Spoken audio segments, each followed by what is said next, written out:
Okay, Holly.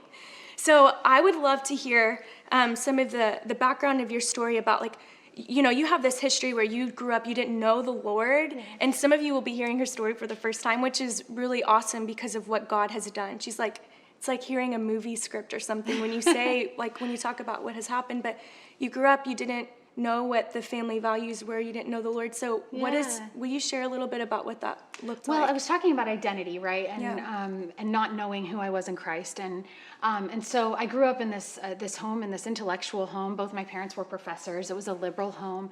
I was taught that abortion was a good thing because the system was overloaded with unwanted babies, and that if we brought more into that system, it would only overload the system even further. I was taught no one wants drug babies, and there's a lot of drug babies coming into the world, and that having babies too young leads to further poverty and things like that, right? And so these were all the values I was taught growing up, and never was I taught you should murder babies, right? Mm-hmm. And that's what I think we have to remember is that the opposition is not saying like murder babies, right? Right. They're saying things that sound like truths, and this is the way the enemy always works. It's like it's just a distortion of the truth. It's a truth with an answer that's really actually irrational. Like, okay, these are all problems, right? Mm-hmm. It's true, the system is overloaded. It's true, it's hard to adopt out drug babies, but it's not true that we should murder them. Right, yeah. But that's where we have to be really on guard about what the opposition believes, because it's not that everyone's out there necessarily saying we want to have abortions.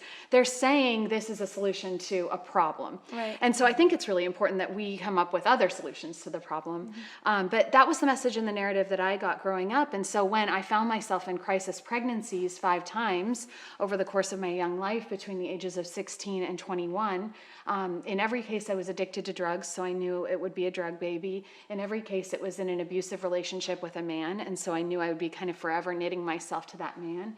And so in every case it really felt to me that the rational decision was to have an abortion. Right. And so I think this is where we have to go backward and say, okay, if I had been taught something different, that I had value as a person, or that I had value, therefore I wouldn't end up in abusive relationships, right? Mm-hmm. Or that I wouldn't have ended up on drugs if I was in community. And so I think as Christ followers, there's a lot of activating we want to do around this issue, and some of it's political, and some of it's strategic, and some of it's really actually fighting abortion.